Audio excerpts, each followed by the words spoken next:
Sa mapagpalang umaga po sa ating lahat. Good morning po.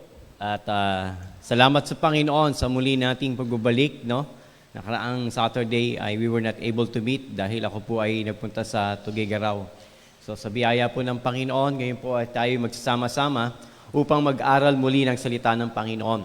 Sa Berean class, ang ginagawa po natin is binabasa talaga natin from chapter to chapter, verse by verse.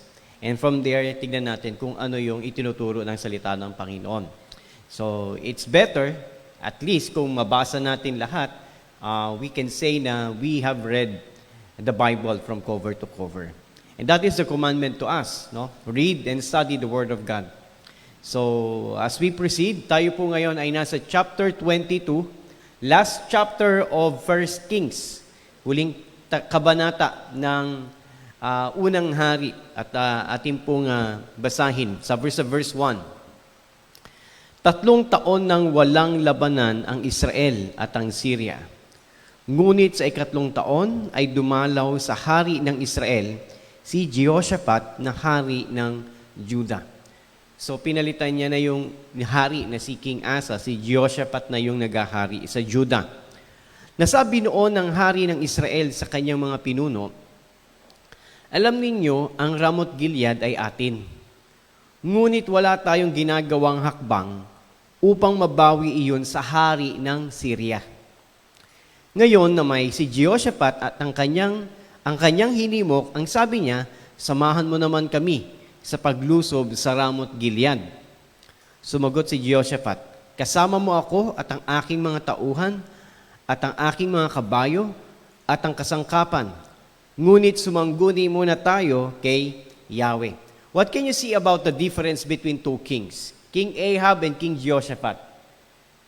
So si King Ahab, gusto niya lang lumaban, sakupin. Pero wala sa kanya yung pagsangguni o pagkonsulta kay Yahweh. But King Jehoshaphat is different.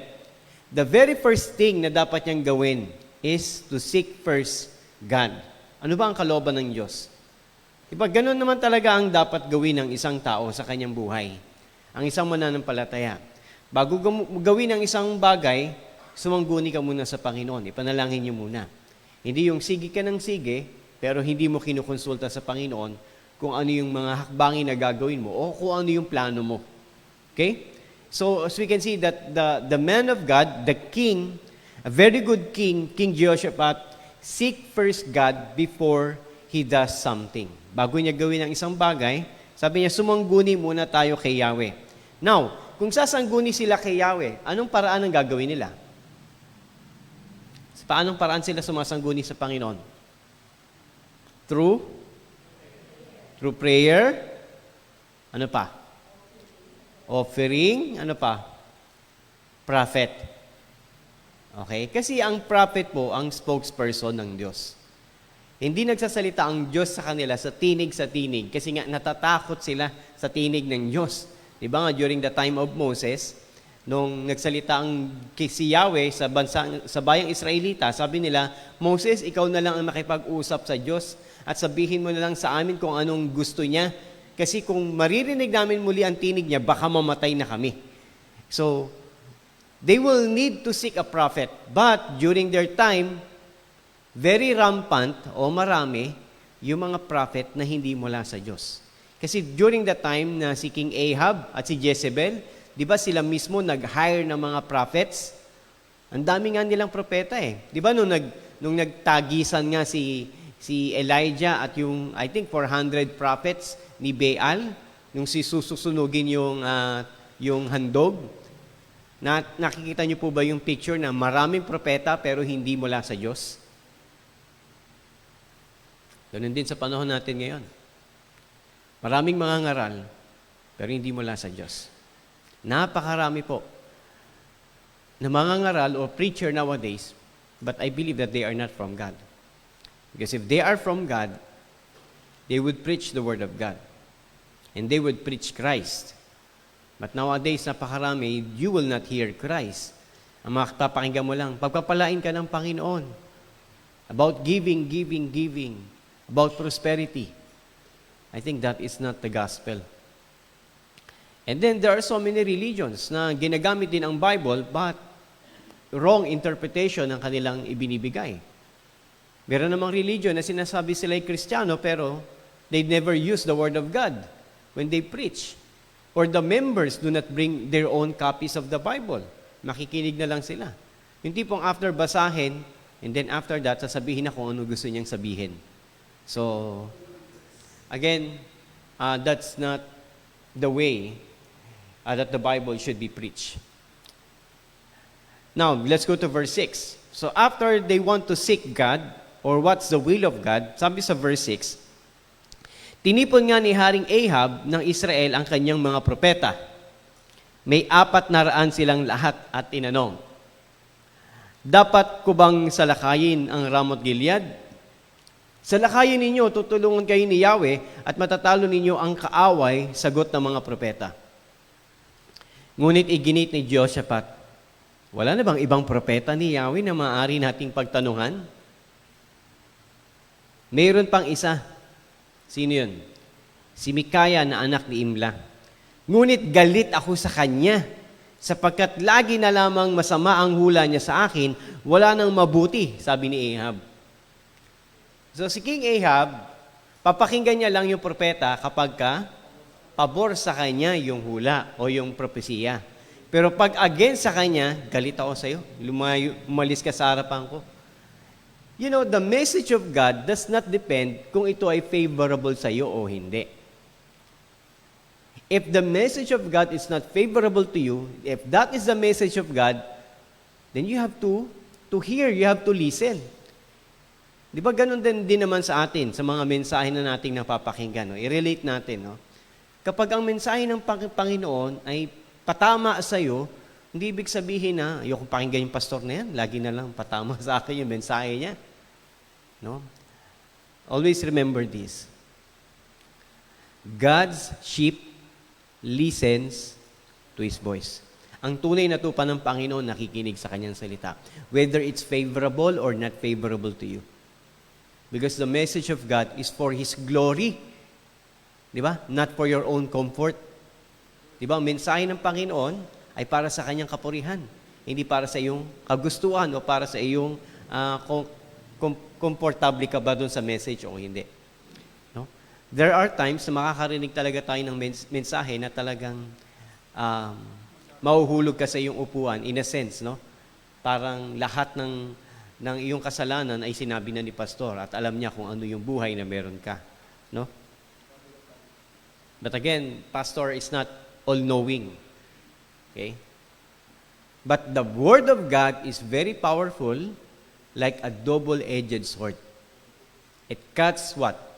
Bone, marrow, and soul. Di ba? Alam niyo po, ang mga espada means bihira sila makatapyas ng buto. Pero meron nakakatapyas ng buto. Pero yung kaluluwa, walang nakakatapyas ng kaluluwa. Maliban lamang sa salita ng Panginoon. Kaya ang salita po ng Panginoon ay napaka-importante na mapakinggan po natin. Hindi lang tuwing linggo, no? Araw at gabi, day and night. It means that the whole day of your life must be guided by the Word of God. Hindi ko naman sinabi na huwag ka na magluto, huwag ka na maglaba, mag-aral ka na lang ng salita ng Panginoon. No, kahit nagluluto ka, naaalala mo ang salita ng Panginoon. Okay, yun yung ibig niya sabihin, a meditation of God's Word day and night. Okay? But again, meron din yung formal na pagbabasa at pag-aaral ng salita ng Panginoon that we have to allot in a day. Now, sabi rito, mayroon pang isa, si Mikaya na anak ni Imla, ngunit galit ako sa kanya sapagkat lagi na lamang masama ang hula niya sa akin. Bakit kaya laging masama ang hula kay Ahab? Kasi masama ka eh. Di ba? Kasi masama ka, sumasamba ka sa Diyos-Diyosan, ang mga propeta mo, yung mga propeta na hinire mo, binabayaran mo, pinapasahod mo, di ba? Kung pasahurin mo yan, di sasabihin yan, pabor sa'yo. Sabi naman ni Jehoshaphat, huwag kang magsalita ng ganyan, kapatid kong hari, tutuloy Jehoshaphat. Sa nakita kasi ni Jehoshaphat, huwag kang magsalita ng ganyan laban sa lingkod ng Diyos. Yung kasi nakikita ni Jehoshaphat. Napakalaki ng respeto ni Jehoshaphat sa propeta ng Diyos. Kaya nung sabi ni King Ahab, galit ako sa kanya. Uy, kung magsalita ng ganyan. Di ba? So, I think we are also reminding, no? Before we say something to the man of God, kang magsalita ng ganyan. Pastor yun. Di ba? Especially if the man of God is faithful in God's Word. What if, Pastor, hindi faithful yung man of God? Pwede ba tayo magsalita against sa kanya? What do you think? Hindi pa rin. You need to pray for that person. And let God, yung tumawag sa kanya, ang humatol sa kanya. Hindi tayo. Kasi hindi naman natin siya tinawag eh. Di ba? Nakakalungkot nga, mayroong mga ibang churches, no? They hire pastors. Ay, yung pastor parang empleyado nila na merong contract agreement na after a year, pwede ka nang paalisin. Kawawa naman talaga. At pag hindi nagustuhan yung mensahe mo, bawa, lagi kang nagme-mensahe, tapos patungkol sa kasalanan nila, tas isa sa mga leaders doon ay merong ganong kasalanan na tinatago niya, di isipin nila, pinaparinggan mo siya. Or minsan nga, yung punto na lang, dahil Ilocano yung pastor o Batanggenyo yung pastor, kapag nagsalita sa pulpito, accent niya Ibatanggenyo at Ilocano, at ang mga nakikinig naman, mga English-speaking, mga social, hindi rin, parang ayaw din nila. So, it's difficult. Because we believe that the man of God is called by whom? Is called by God through the church. Through the church. But it's not hired by the church. It's not hired by the church. So, ipinatawag ng hari ang isa niyang opisyal at inutusan, dalhin niyo kaagad dito si Mikaya na anak ni Imla. Parang ano lang no? Parang bitbitin niyo rito, parang gano'n, no? Hindi pa yung sila pumunta kay Mikaya, no? Sige na nga, tayo na lang tayo pumunta sa kanya. Parang sinabi, sige, papuntay mo rito si pastor, kakausapin ko. Nasa isang giikan na may pasukan ng Samaria ang hari ng Israel at sa Jehoshaphat. Nakaupo silang dalawa sa kanya-kanyang trono at nakasuot damit hari.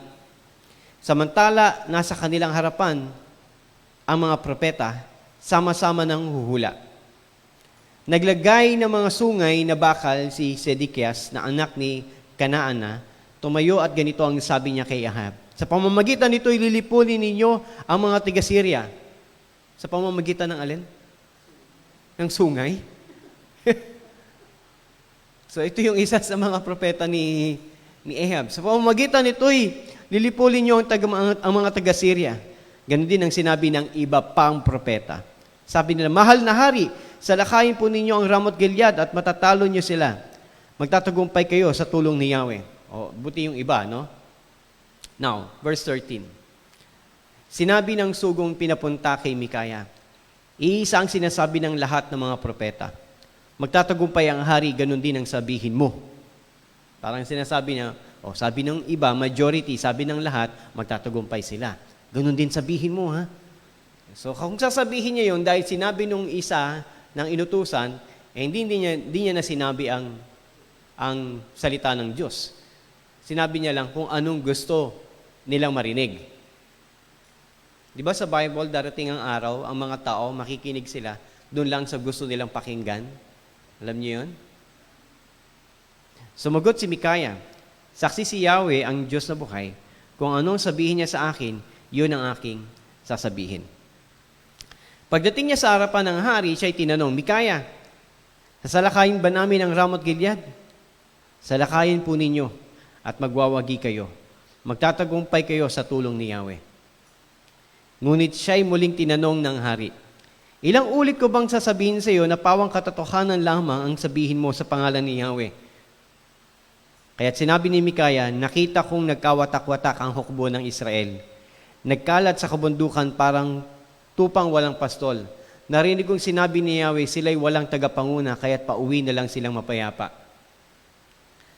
Kaya't sinabi ng hari ng Israel kay Jehoshaphat, di ba't sabi ko na sa iyo na kailan may hindi niya ako binigyan ng mabuting pahayag, lagi na lang masama. Ngunit nagpatuloy si Mikaya. Pakinggan ninyo si Yahweh. Nakita ko si Yahweh na nakaupo sa kanyang trono, nasa kanyang harapan, sa kaliwa at sa kanan, ang buong hukbo ng langit. Nagtanong siya, sino ang hihikayat kay Ahab na salakayin ang Ramot Gilead? Kanya-kanyang sagot ang mga espiritu. Ngunit mayroong isang tumayo at nagsalita ng ganito, ako po ang hihikayat kay Ahab. Sa paanong paraan, tanong ni Yahweh, pupunta po ako roon at magiging espiritong sinungaling na magsasalita sa pamamagitan ng kanyang mga propeta, sagot ng espiritu. Ikaw ang humikayat sa kanya at magtagumpay ka, sabi ni Yahweh. At patuloy ni Mikaya, ngayon, nakikita mo kung paanong nagsasalita ang espiritu ng kasinungalingan sa bibig ng iyong mga propeta. Okay? Sa bibig ng iyong mga propeta. Ngunit si Yahweh ang nagtakda ng iyong kapahamakan. Nang marinig ito, lumapit si Sedekias at sinampal si Mikaya. Sabi niya, kailan ka pa nagkaroon ng karapatang magsalita sa ngalan ng espiritu ni Yahweh? At akala mo ba'y aalis siya sa akin? Sumagot si Mikaya, malalaman mo ang sagot diyan pagdating ng araw na magtatago ka sa isang silid. Pinag-utos ng hari, ibalik siya kay Amon, ang gobernador na lungsod, at kay Prinsipe Joas, sabihin ninyo sa kanila na ibilanggo ang taong ito at huwag pakainin kundi tinapay at tubig hanggang sa aking maluwalhating pagbabalik. Sinabi ni Mikaya, kapag kayo'y nakabalik ng buhay. Hindi nga si Yahweh ang nagsalita sa pamamagitan ko, sinabi pa niya, tandaan ninyo ang lahat ng sinabi ko. Ang mga hula ng propeta ni Ahab, magtatagumpay sila. Pero hindi nila sinabi na mamamatay si Ahab. Yung kapahamakan. Pero si Mikaya, sinabi niya na mamamatay ka kung makakabalik ka ng buhay. Okay? So again, may hirap kapag naniwala ka sa isang kasinungalingan dahil ikaw ay mapapahamak. Naniwala siya na magtatagumpay sila pero di niya alam, mamamatay siya. Mamamatay siya because hindi siya sumusunod sa Panginoon. Dahil ang maaring dapat gawin niya is mag-repent muna siya bago siya lumusob. Hindi para magtagumpay siya, kundi para hindi siya mamatay. O kaya, patawarin siya ng Panginoon bago siya makipaglaban. Pero hindi yun sinabi ng mga propeta na kanyang hinire. Pero si Mikaya, sinabi niya yun, mamamatay ka kung makakabalik ka ng buhay.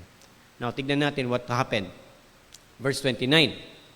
Pumunta nga sa Ramoth Gilead si Ahab na hari ng Israel at si Jehoshaphat na hari ng Juda. Sinabi ng hari ng Israel kay Jehoshaphat, magbabalot kayo ako papunta sa labanan. Ngunit ikaw, sinabi ng hari ng Israel, si Ahab, kay Jehoshaphat, magbabalot kayo ako papunta sa labanan.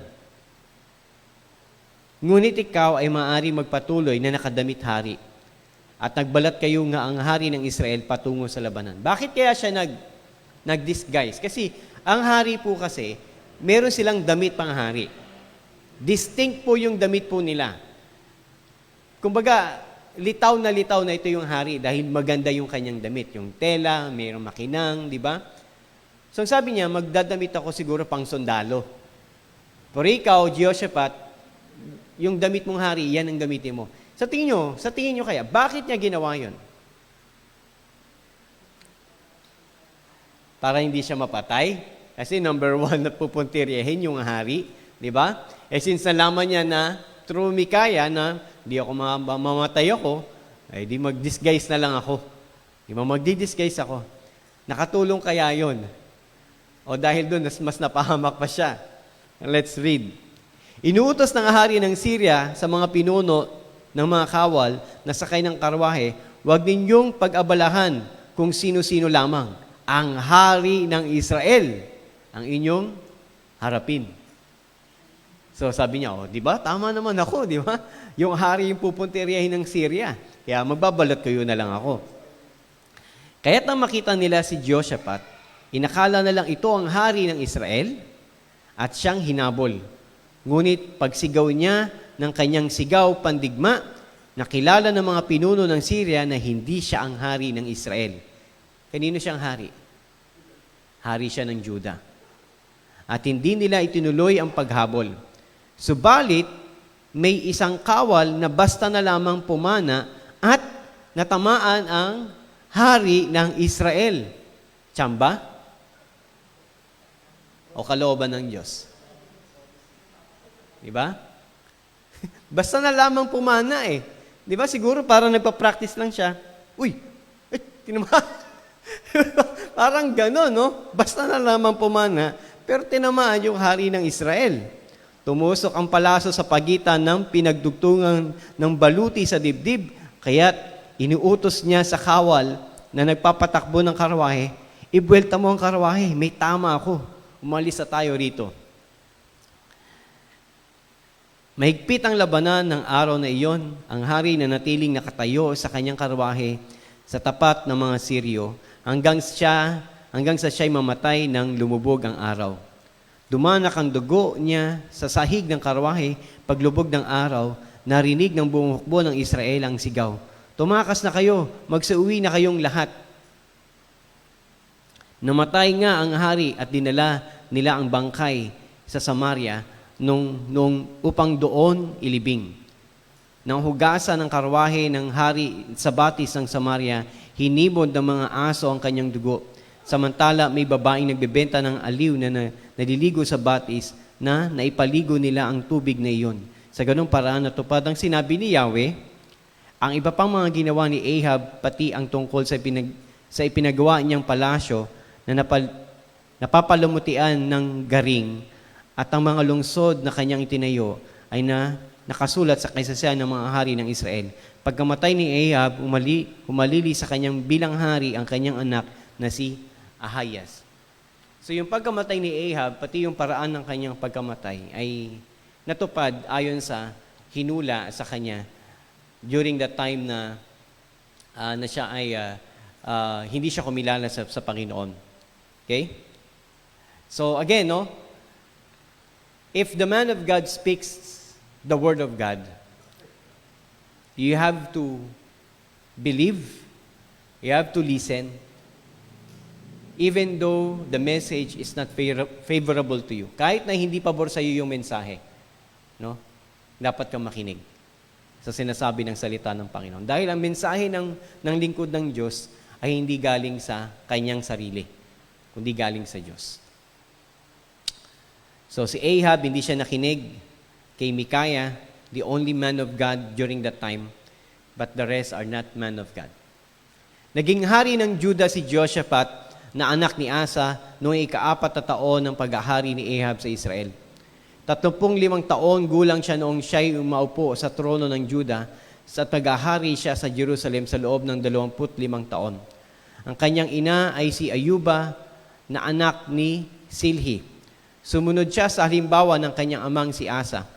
Ginawa niya ang mabuti sa paningin ni Yahweh, subalit hindi niya ipinawasak ang mga lugar ng sambahan ng mga pagano at nagpatuloy ang mga tao sa pag-aalay doon ng pagsusunog ng insenso. Nakipagkasundo rin si Jehoshaphat sa hari ng Israel. Again, what went wrong? Ano yung mali kay Jehoshaphat? Number 1, hindi niya pinawasak yung mga templo ng Diyos-Diyosan. Ikalawa, nakipagkasundo siya sa hari ng Israel. Kasi ang hari ng Israel ay wicked. Masama po. Kung bakit niya hinikayat si Jehoshaphat na labanan ang mga tao doon sa Ramoth Gilead, dahil unang-una, kulang yung kanyang sandata at kulang yung kanyang mga kawal. So hindi naman talaga siya alay kay o nakikipagkasundo kay King Jehoshaphat. Ginagamit niya lang si Jehoshaphat. Pero si Jehoshaphat, madaling naniwala sa kanya na malinis yung kanyang intensyon, pero hindi malinis ang intensyon ni King Ahab. Okay? Next, ang iba pang ginawa ni Jehoshaphat, ang kanyang kagitingan, ang kanyang mga pakikipaglaban, ay nakasulat sa kasaysayan ng hari ng Judah. Pinalayas niya ang mga lalaki at mga babaeng nagbebenta ng pananandaliang aliw sa mga sagradong lugar na natitira pa sa kaharian. Nakaligtas ang mga ito noong panahon pa ni Asa na kanyang ama. Walang hari noon sa Edom, ang namamahala dito ay isang kinatawan ng hari ng Judah. Nagpagawa si Jehoshaphat ng mga malalaking barko upang maglayag patungo sa Ophir at mag-uwi ng ginto. Ngunit hindi nakaalis ang mga iyon sapagkat nawasak sa Ezion-Geber. Iminungkahi pa ni Ahiyas kay Jehoshaphat, pagsamahin natin ang ating mga tauhan sa paglalakbay ng ating mga barko. Ngunit hindi pumayag si Jehoshaphat. Nang namatay si Jehoshaphat, inilibing siya sa libingan ng mga hari sa lungsod ni David na kanyang ninuno. Humalili sa kanya si Jehoram bilang hari. Nang 17 taon ng paghahari ni Jehoshaphat sa Judah, naghari naman sa Israel si Ahiyas na anak ni Ahab.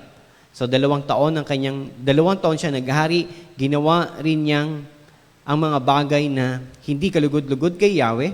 Sinundan niya ang masasamang halimbawa ng kanyang ama't ina. Sino po yung ama't ina niya? Ahab saka si Jezebel. At ni Jeroboam at anak ni Nebat, ibinunsod din niya ang Israel sa pagkakasala. Naglingkod siya at sumamba kay Baal. Ginalit niya si Yahweh, ang Diyos ng Israel, tulad ng ginawa ng kanyang ama noong una. So, as we can see here, pinapakita lamang dito yung mga nagiging hari na sa Israel. After ni Asa, si Jehoshaphat. Then si Ahab naman, after niya is si Ahiyas. Now, let's go to 2 Kings. Now, sa 2 Kings, ipapakilala na yung papalit na propeta kay Elijah or kay Elias. Sino po yung papalit sa kanya? Eliseo, Elisha. Okay? Ito po. Basahin natin, verse 1 at chapter 1.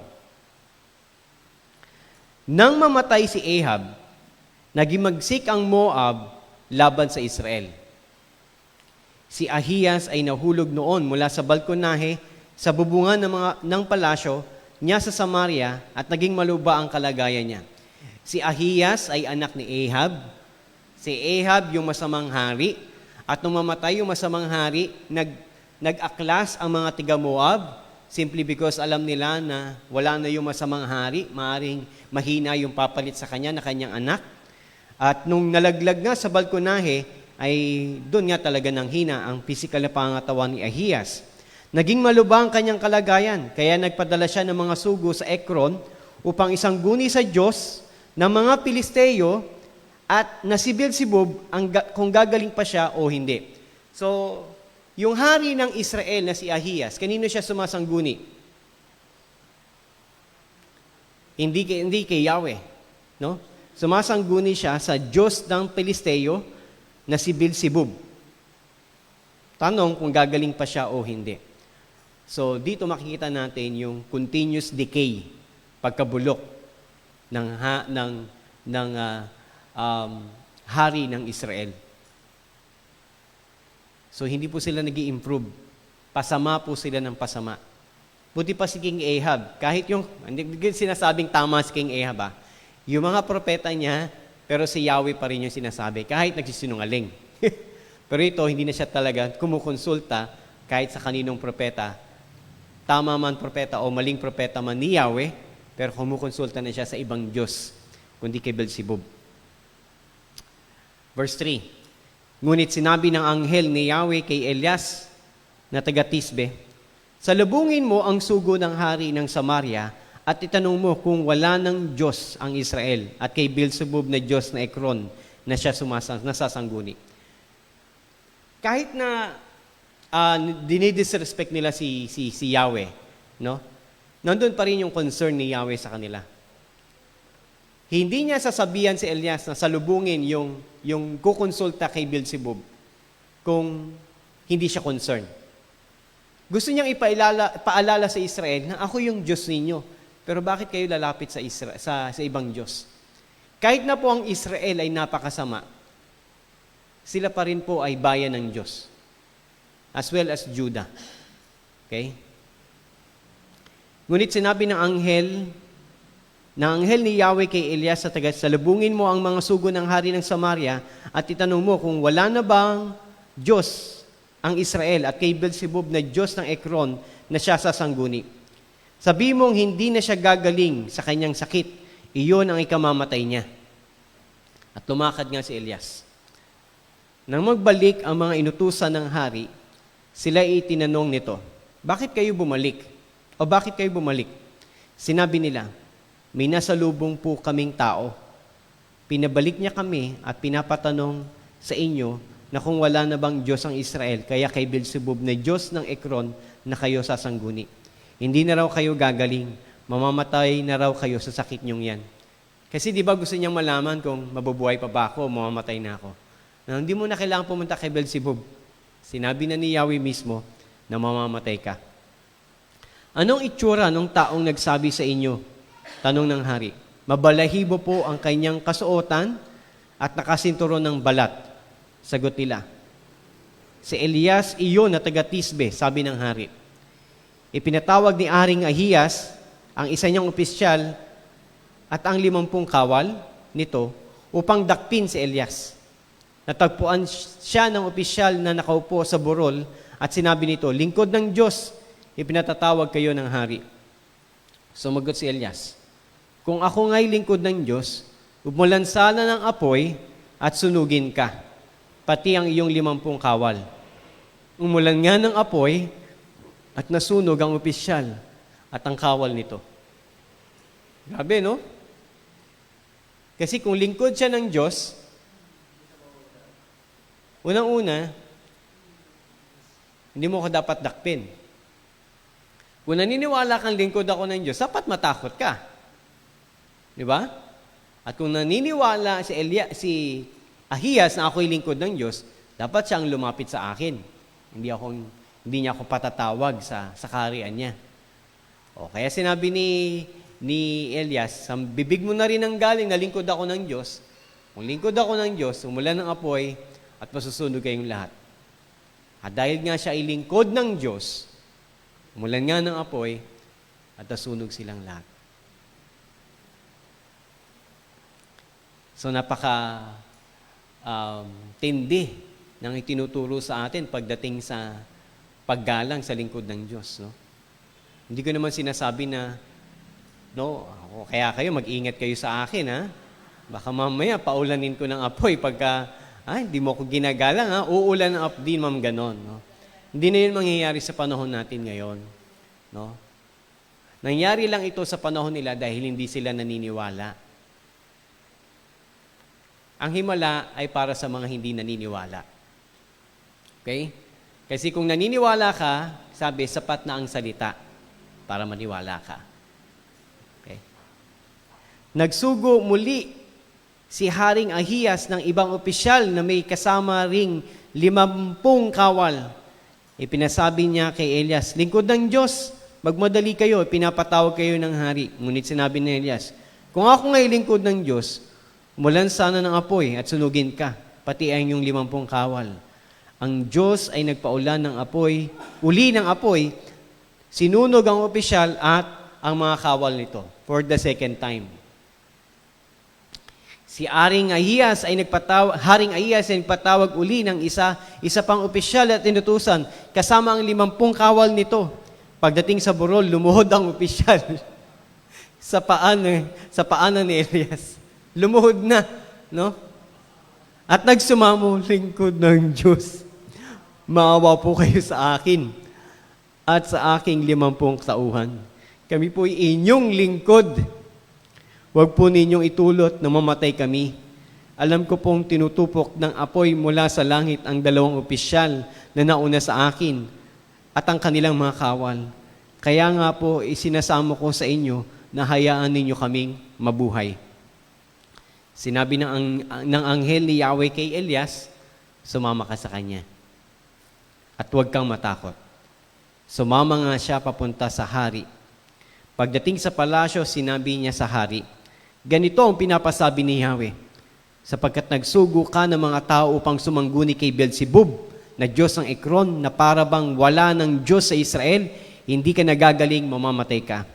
Namatay nga si Haring Ahiyas ayon sa pinasabi ni Yahweh kay Elias.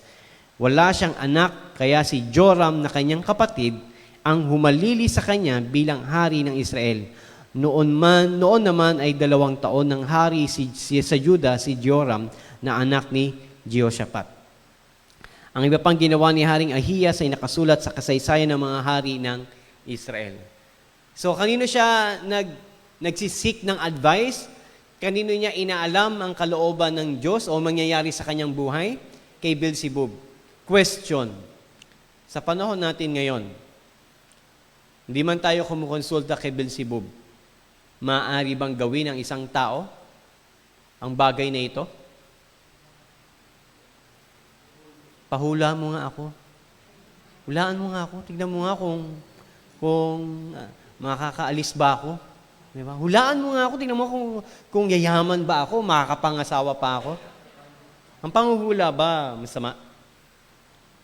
Yes, masama po yan. Lalo na yung panguhula, sa Quiapo. Okay? O, kahit may mga kristal na bilog, bolang kristal. Bakit? Kasi para mo na rin sinabing Diyos ka, para malaman mo kung ano ang inaharap. Ang Diyos lamang ang nakakaalam kung ano mangyayari sa kinabukasan at sa inaharap. Maaring gamitin ng Diyos, of course, ang propeta. Pero again, galing pa rin sa Diyos yung pagsasabi kung ano mangyayari. Okay? Pero siya, inaalam niya sa pamamagitan ng hula mula sa Diyos-Diyosan na si Beelzebub. Now, another. Tignan mo nga kung nausog talaga yung anak natin. Patawas mo. Yung patawas, yung pagpapatawas. Di ba? Masama ba yon? Yes, masama yun. Paano malalaman kung may sakit ang isang tao? Taka ng doktor. Di ba?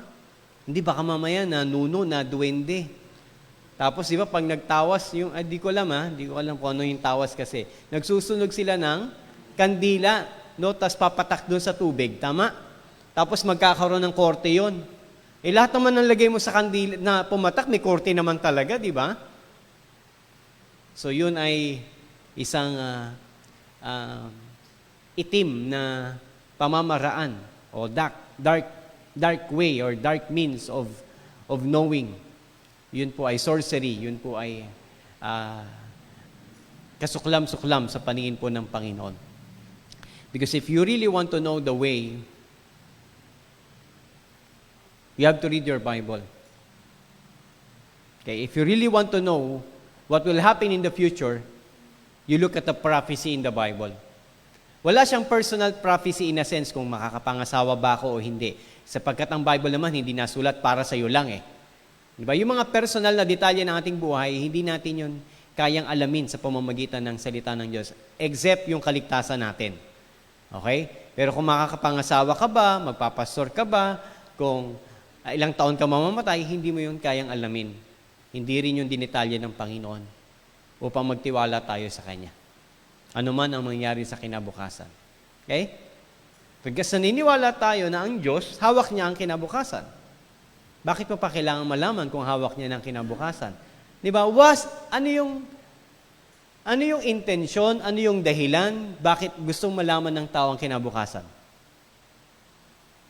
Bakit gusto niyang malaman? Ano ngayon kung malaman mo?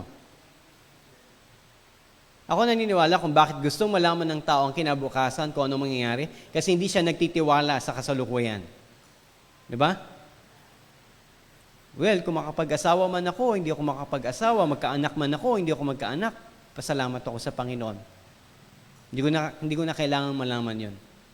Kasi importante sa akin itong araw na ito na gagawin ko para sa Panginoon. Kinabukasan, ang Diyos ang bahala. Okay? So, ang Diyos ang kikilos. Now, let's go to chapter 2. Chapter 2, the title is, Dinala si Elias ng karwahing apoy. Okay? Papunta saan? Saan nagpunta si Elias? Tingnan natin. Dumating ang oras na si Elias ay kailangan ng kunin ni Yahweh. Sa paanong paraan? Yun nga, dadalhin siya ng karwahing apoy. No? Ira-rapture si Elias. Ibig sabihin si Elias hindi mamamatay. Okay? Yun kasi yung picture ng rapture. Pagdating ng Panginoong Jesus, kukuhain tayo sa alapaap at hindi natin mararanasan yung kamatayang pisikal. Babaguhin yung ating katawang nabubulok o yung katawang laman, bibigyan ng panibagong katawan, which is glorified body. At kakasamahin natin o makakasama natin ng Panginoong Jesus ng pangwalang hanggan. Habang ang mga tao dito sa lupa ay mananatili at daranas ng tribulation. Okay? At ang bayang Israel ay makakaranas din ng mahigpit na paghahatol ng Panginoon. Ngunit sa pamamagitan nito ay makakakilala sila sa Panginoong Jesus. Well, yun po yung picture ng rapture. Now, this is different, no? But this is a preview ng rapture. Sinabi ni Elias, maiwan ka rito. Sige, verse 1. Dumating ang oras na si Elias ay kailangan ng kunin ni Yahweh sa pamamagitan ng ipo-ipo. Noon ay naglalakad sila Eliseo buhat sa Gilgal. Sinabi ni Elias, maiwan ka rito at ako'y pinapupunta ni Yahweh sa Bethel. Ngunit sinabi ni Eliseo, saksi si Yahweh ang Diyos sa buhay. Hanggang buhay ka, hindi ako hihiwalay sa iyo. At magkasama silang pumunta sa Bethel. Sinalubong sila ng mga propeta roon at tinanong nila si Eliseo, alam mo bang ang Panginoon mo'y kukunin na niya ngayon Alam mo ba ang Panginoon mo'y kukunin na ngayon ni Yahweh? Alam ko, kaya wag na kayong maingay, sagot niya. Sinabi ni Elias, Eliseo, maiwan ka na sana rito sapagkat pinapupunta ako ni Yahweh sa Jericho. Ngunit sinabi niya, saksi si Yahweh ang Diyos na buhay, hanggang buhay ka, hindi ako hihiwalay sa iyo. Kaya nagpunta silang dalawa sa Jericho.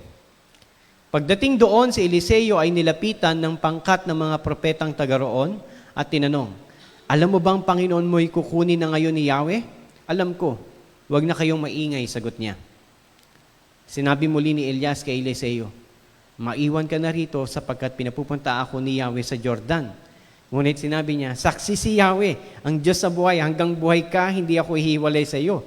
At nagpatuloy sila sa paglalakad, sinundan sila ng 50 propeta at sila'y tinanaw sa di kalayuan nang sila'y tumigil sa tabi ng ilog Jordan. Hinubad ni Elias ang kanyang balabal. at tinampas sa tubig. Nahawi ang tubig at sila'y tumawid sa tuyong lupa. Anong naalala nyo? Si Moses. Okay? Pagkatawid nila, sinabi ni Elias, sabihin mo sa akin kung anong ibig mong gawin ko para sa iyo bago ako kunin.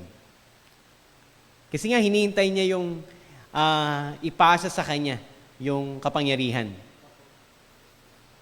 O bigyan siya ng basbas o blessings. Sumagot si Eliseo, kung maaari, ipamana niyo sa akin ang 2 bahagi ng inyong kapangyarihan. Give me the double portion of your anointing. Yung kapangyarihan niya. Kumbaga, pwede idoblehin sa kanya. Sinabi ni Elias, mabigat ang hinihingi mo. Gayunman, kapag nakita mo akong kinuha, mangyayari ang kahilingan mo. Kapag hindi mo makakamit ang hinihingi mo. Patuloy silang nag-usap habang naglalakad. Walang ano-ano'y pumagitna sa kanila ang isang karwahing apoy na hila ang mga kabayong apoy. Nagkahiwa-hiwalay sila at si Elias ay iniakyat sa langit sa pamamagitan ng ipo-ipo. Kitang-kita ito ni Eliseo, kaya't napasigaw siya, Ama ko, magiting na tagapagtanggol ng Israel. At nawala na sa paningin niya si Elias. Okay? So that is the picture ng pagkuha. Okay? Pero the rapture is different. Ang rapture, walang ipo-ipo, walang karwahe. Sabi ng Bible, in a blinking or twinkling of an eye, we will be caught up to heaven. Sa isang kisap mata. Di ba, normal sa atin yung kumikisap yung mata natin, di ba? Hindi pwedeng hindi yan nakaganyan lang. No? Pag kumarap yung mata mo, parang ganun daw kabilis. Mas mabilis pa sa 1 segundo ang kisap mata. Okay? As in talagang snap lang. As in ganun lang kabilis yung rapture. Kunyari, nag-rapture ngayon. Tapos yun, wala na agad tayo. Ganun lang kabilis. Okay? Hindi makikita ng tao kung ano nangyari. Para silang pumikit lang, tapos biglang nawala yung tao sa paligid nila.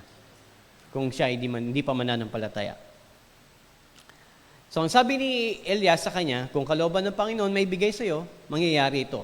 Kung hindi ito mangyayari. Sa tindi ng kalungkutan, pinunit ni Eliseo ang kanyang damit. Mula itaas hanggang laylayan. Okay? Dinampot niya at ang nilaglag na balabal ni Elias at bumalik sa pampang ng ilog Jordan. Hinawakan niya ang isang dulo, ang balabal, at hinampas sa tubig, sabay sabi, nasaan si Yahweh ang Diyos ni Elias? Nahawi ang tubig at siya'y tumawid. Okay? So, di ba, nung ginawa yun ni Elias, nangyari. Now, si Eliseo na yung natitira, tatawid na siya sa kabila. Paano kung makatawid? Hinampas niya at nahawi yung tubig. Nang nakita to ng mga propetang taga Jericho na natanaw sa di kalayuan, sinabi nila, sumasa kanya ang kapangyarihan ni Elias. So dito sa picture na ito, makikita mo dito yung time ni Jesus Christ nung siya'y nasa krus. Ama ko, pinunit niya ang kanyang damit mula itaas hanggang baba. Sumasa kanya si Elias. Lahat ng ito narinig during the time ng pagkapako ng Panginoon. Nung pinako siya sa krus, ano nangyari doon sa tela na naghahati sa dakong kabanal-banalan at sa banal na dako? Napunit ito mula itaas hanggang baba. Nung siya'y nakapako sa krus, sinabi niya, Ama ko, bakit niyo ako pinabayaan? At yung mga tao sinabi sa kanya, nasa kanya yung espiritu ni Elias dahil nung sumisigaw siya na yun. Okay? So, kung ikaw ay Israelita at alam mo nakasulat ito, maalala mo yung during the time ni Jesus Christ that He is really the man of God. Siya'y sinalubong nila at buong paggalang na niyukuran. Pagkatapos sinabi nila, may kasamahan pa po kaming 50 na pawang malalakas. Kung ibig ninyo, ipapahanap namin ang inyong Panginoon. Small letter P, hindi capital P. Yung pinaglilingkuran mo, yung nagde-disciple sa'yo. Maaring tinangay lang siya ng Espiritu ni Yahweh at ipinadpad sa ibabaw ng bundok o sa alinman sa mga libis na paligid. Sinabi niya, wag na. Ngunit pinipilit sa kanya, hindi na siya nakatanggi, kaya pinalakad silang 50. 3 araw sila naganap, ngunit hindi nila nakita si Elias. Na magbabalik sila kay Eliseo sa Jericho, sinabi niya sa kanila, hindi ba't sinabi ko nang wag na ninyong siyang hanapin? Okay? So again, wala na talaga si Elias. Hindi na nila makikita si Elias sa mundo. Dahil nga siya ay dinala na sa kaharian ng Diyos o sa kalangitan. Next. Sinabi ng mga taga-roon kay Eliseo, tulad po ng inyong nakikita, maganda ang lungsod na ito, marumi nga lang ang tubig kaya't hindi mabunga ang lupa. So good yung city, but the water is dirty. Kung papipiliin ka ngayon, sa 3 bagay na binabayaran natin. Kuryente, ano pa? Tubig, internet. Bahay, gawin natin 4. Bahay, tubig, internet, at ilaw. Kuryente. Ano doon yung pinakamahalaga? Tubig. Kahit may internet ka, kahit may ilaw ka, kahit may bahay ka, kung wala kang tubig, mamamatay ka. Okay? Pero kung may tubig ka, kahit wala yung lahat, mabubuhay ka. Okay? Now, so yung city, ganon. Maganda, pero yung tubig, marumi. Sinabi niya, bigyan niyo ako ng isang bagong mangkok at lagyan niyo ng asin. Ganon nga ang ginawa nila. Dala ang mangkok, pumunta si Eliseo sa bukal ng tubig at ibinuhos ang asin. At ito ang sabi ni Yahweh, lilinisin ang tubig na ito at hindi na pagmumulan ng sakit o kamatayan, sabi niya. Mula noon, naging malinis ang tubig na iyon gaya ng sinabi ni Eliseo. How about ngayon? Malinis pa rin kaya yung tubig na iyon? Yes, malinis pa rin. Ang tawag nila is Elisha's well. Malinis sa tubig. Pag pumunta ka sa Israel, makita mo yung tubig na tinutukoy niya, napakalinaw until now. Pakalinaw po. Pwede kang sumandok, uminom Kahit na sa atin, di ba, hindi ko pwedeng sa balon, sandok ka, inom ka, hindi May kiti-kiti. Di ba? Ito daw po, malinis daw po. Elisha's well lang tawag po nila. Somewhere in Israel, may kita niyo po yun. Is it because of the salt? Is it because of the new mangkok? It's because of the power of God. So, nung hiniling ni Elisha kay Elijah, give me the double portion of your anointing. Did it happen? Yes. You know kung bakit yun ang ni-request ni Elisha? Because he wanted to glorify God more. Hindi sa gusto kitang madaig. Kasi mas gusto ko pang parangalan ng Panginoon gaya ng nagawa mo. Di ba? Yun ang gusto niya. Kung ito ang ginawa ni Elisha para sa Panginoon, gusto ko na higitan ang ginawa niya para sa Panginoon. Hindi para makipagkompetensya kay Elijah. Because I want to glorify God more. That is the purpose, di ba? If someone who will replace me as a pastor, then that pastor must have that thinking na, I want to glorify God more. Kung ito ang ginawa ni Pastor Carlo, ni Pastor Ditz, si Pastor Sam, gusto kong higitan, hindi para ipakita na mas magaling ako sa kanila. Kasi gusto ko na mapapurihan ng Panginoon. Kasi kung ang thinking mo is, pumantay lang sa amin, napaka-shallow ng iyong purpose o ng iyong intention to glorify God. Kasi yung gusto mo is to give the excellent, to give the best. If we will be your standard, there's a tendency na hindi mo pa maabot. Di ba? Kasi gusto mo lang ito Para sa'yo, settle ka na rito paano kung gusto ng Panginoon is greater than us? Because the God you're serving is greater than us. Di ba? Yun ang gusto ng Panginoon. So, yun ang intention ni Elisha. Hindi para mahigitan si Elijah, kundi para mapapurihan ng higit ang Panginoon. Kaya he wanted the double portion of his anointing. And it happened in his life. Kasi yung una pa lang, di ba, hinati niya yung dagat. Ikalawa, yung maruming bukal, luminis, at marami pa siyang ginawang himala dito kung titignan po natin. Now, let's proceed.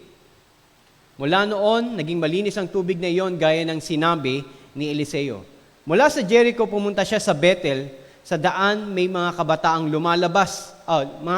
lumabas mula sa bayan at pakutyang sinabi sa kanya, umalis ka rito, kalbo. Kasi po si Elias po, kalbo talaga. Panot na. Umalis ka rito, kalbo. Nilingon niya ang mga kabataang iyon at sinumpa sila sa pangalan ni Yahweh. Mula sa kagubatay lumabas ang 2 babaeng oso at nilapa ang 42 sa mga kabataang kumukutya sa kanya. Mula rooy nagtuloy siya sa bundok ng Carmelo bago bumalik sa Samaria. So, pagkatapos niyang iwan yung kung saan kinuha si Elias, no? Ang dami na kagadimalang ginawa ni Eliseo nung siya umalis doon, di ba? Yung dagat, yung maruming tubig, at itong mga kabataang kumukutya. Ano mapansin nyo sa mga to? Again, yung mga kabataan po na ito, hindi po ito yung mga teenager, ha? Sa kanila po, mga kabataan nasa 20s, 30s. Nasa hustong gulang na po ito. Pero ito po mga taong ito ay talagang hindi kumikilala sa Panginoon. Kasi lingkod ng Panginoon, sabihin mo, kalbo. Malis ka rito, kalbo. Di ba?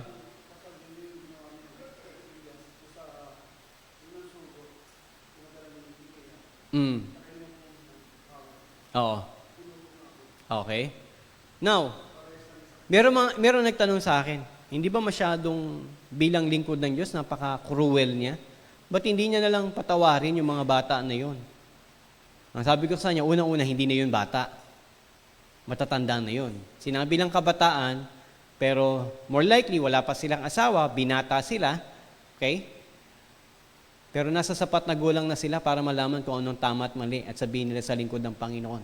Alam din nila yung magiging consequence kapag ang lingkod ng Panginoon ay binastos mo o dinisrespect mo. Diba? So again, nararapat lamang yun. Yun ang nararapat sa kanila. Which is yun nga nangyari. Okay? Again, this is the display of God's power through the man of God, Elisha. Next. Nang 18 taon ng paghahari ni Jehoshaphat sa Juda, si Joram namang anak ni Ahab ay nagsimulang maghari sa Israel. 12 taon siyang naghari sa Samaria, ang kabisera ng Israel. Ginawa rin niya ang mga bagay na hindi kalugod-lugod kay Yahweh. Subalit hindi siya naging kasinsama ng kanyang ama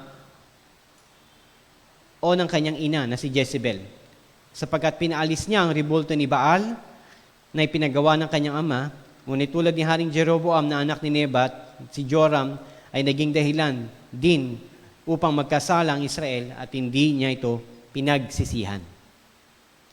Maraming tupa si Haring Mesa ng Moab at taon-taon ay nagbubuhay siya sa Israel ng 100,000 kordero. 100,000? Tama, 100,000, no? 100,000 lamb at balahibo sa ngunit nang mamatay si Ahab, nagimagsik siya laban sa Israel. Kaya mula sa Samaria ay tinipon ni Haring Joram ang lahat ng mga kawal ng Israel. Nagpadala siya ng sugo kay Haring Jehoshaphat ng Juda at pinasabing naghihimagsik laban sa kanya ang hari ng Moab. Ipinatanong niya kung tutulungan siya at sa pakikipaglaban-laban dito. Ngunit, ganito naman ang sagot ni Jehoshaphat. Tutulungan kita, 10 ng aking mga tauhan at kabayo. Saan kami dadaan sa aming paglusob? Tanong pa niya. Sa ilang ng Edom, sagot ni Joram. Kaya nagsama-sama ang sandatahang lakas ng mga hari ng Israel at Juda at ng Edom, makaraan ng 7 araw nilang paglalakad. Naubusan sila ng tubig. Wala nang mainom ang mga kawal ng mga hayop. Dahil dito'y sinabi ng hari ng Israel, tayong tatlo'y pinagsama-sama ni Yahweh upang ibigay sa kamay ng mga Moabita. Kasi naubos na yung tubig. Nasabi ng hari ng Israel, si Joram, sabi niya, pinagtipon-tipon tayo ni Yahweh para mamatay. Tanong, kanino bang idea yon? Did God tell him, okay, you go to King Edom and King of Judah, then you make allies and fight these Moabites? Wala naman sinabi ang Diyos sa kanya eh. Di ba? Sinisisi niya yung Diyos sa bagay na ginawa niya. Di ba? Itinanong ni Jehoshaphat, wala ba ring propeta para makasangguni tayo kay Yahweh? Di ba ito rin yung ginawa niya nung una kay King Ahab? Sumugot ang isa sa mga opisyal ng hari ng Israel. Narito po si Eliseo, ang anak ni Sapat at dating lingkod ni Elias. Sinabi ni Jehoshaphat, siya ay tunay na propeta ni Yahweh. At tatlong hari pumunta kay Eliseo. So hindi na si Eliseo yung pumunta, no? Sila na pumunta. Tinanong ni Eliseo ang hari ng Israel, bakit sa akin kayo lumalapit at hindi sa mga propetang nilalapitan ng inyong ama't ina? Di ba? So they know the history that they hire prophets. Sapagkat kaming tatlo'y pinagsama-sama ni Yahweh upang ibigay sa kamay ng mga Moabita, sagot ng hari. Sinabi ni Eliseo, saksi si Yahweh ang buhay na makapangyarihan sa lahat, na siyang aking pinaglilingkuran. Kung hindi lang dahil kay Haring Jehoshaphat ng Juda, ni hindi kita papansinin. Dalhan niyo ako ng isang manunugtog. Ganon nga ang ginawa nila. Nang tumugtog na ito, si Eliseo nilukuban ng kapangyarihan ni Yahweh at sinabi niya, sinasabi ni Yahweh na pababahain niya ang tuyong batis na ito. Hindi uulan, ngunit mapupuno ng tubig ang batis na ito para may mainom kayo at ang inyong hayop. Hindi lamang iyan ang gagawin niya sa inyo. Ibibigay niya sa inyong mga kamay ang mga Moabita, kaya't masasakop ninyo ang kanilang magagandang lungsod na napapaligiran ng mga pader. Ibubuwal ninyo ang kanilang mga punong kahoy, sasarahan ng mga batis at tatambakan ng bato ang kanilang mga bukrin. Okay? So pinansin sila ni Eliseo dahil kanino? Kay Jehoshaphat. Sabi niya, kung di dahil kay Jehoshaphat, hindi kita papansinin. Kasi bakit? Si Jehoshaphat po, yung hari ng Juda, ay may takot sa Diyos. Samantalang si Ahiyas o si Joram, na hari ng Israel, ay walang takot sa Diyos. So dahil lang kay Jehoshaphat. At yun ang prophecy. Nung magkakaroon ng tubig kahit walang ulan, at matatalo nila ang mga Moabita. Kinaumagahan sa oras ng paghandog, nakita nilang umaagos ang tubig mula sa Edom at naging masagana ang tubig sa lupang iyon. Check. Nabalitaan ng mga Moabita na masasama na nagsama-sama ang tatlong hari upang sila'y digmain. Kaya tinipon nila ang lahat ng mga aring humawak ng sandata mula sa pagkabata hanggang sa pinakamatanda at pinadala sa labanan. Kinaumagahan, nakita nila ang tubig na kasimpulan ng dugo dahil sa sikat ng araw. Kaya sinabi nila, dugo. Marahil naglaban-laban ng mga hari at sila'y nagpatayan. Lusubin na natin sila at sama-sama na samsamin ang kanilang ari-arian. Ngunit pagdating nila sa himpilan ng mga Israelita, sinugod nila ang mga ito, umurong ang mga Moabita, ngunit tinugis sila ng mga Israelita at pinatay ang bawat abutan. Kasi bakit? Hindi naman talaga sila nagpatayan, di ba? So na-confuse sila, na-deceive sila na yung tubig ay naging dugo. Akala nila nagpatayan ang itong tatlong hari. Winasak nila ang lungsod ng Moab, lahat ng bukirin at tinambakan lahat nilang bato. Hinarangan nila ang lahat ng batis at binuwal ang lahat ng punong kahoy. Wala nang natitirang lungsod kundi ang Kir Hareset, kaya't kinubkob ito ng mga maninerador ng Israelita. So, check. Lahat ng sinabi ni Eliseo, check. Nang makita ng hari ng Moab na natatalo na sila ng mga kaaway, nagtipon siya ng 700 kawal na sanay sa paggamit ng espada upang makalusot sila sa kinaroroonan ng hari ng Edom. Ngunit hindi sila nakalusot.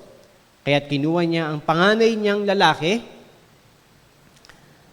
ang magmamana ng kanyang korona, at sinunog bilang handog sa ibabaw ng pader. Dahil naniniwala siya na ang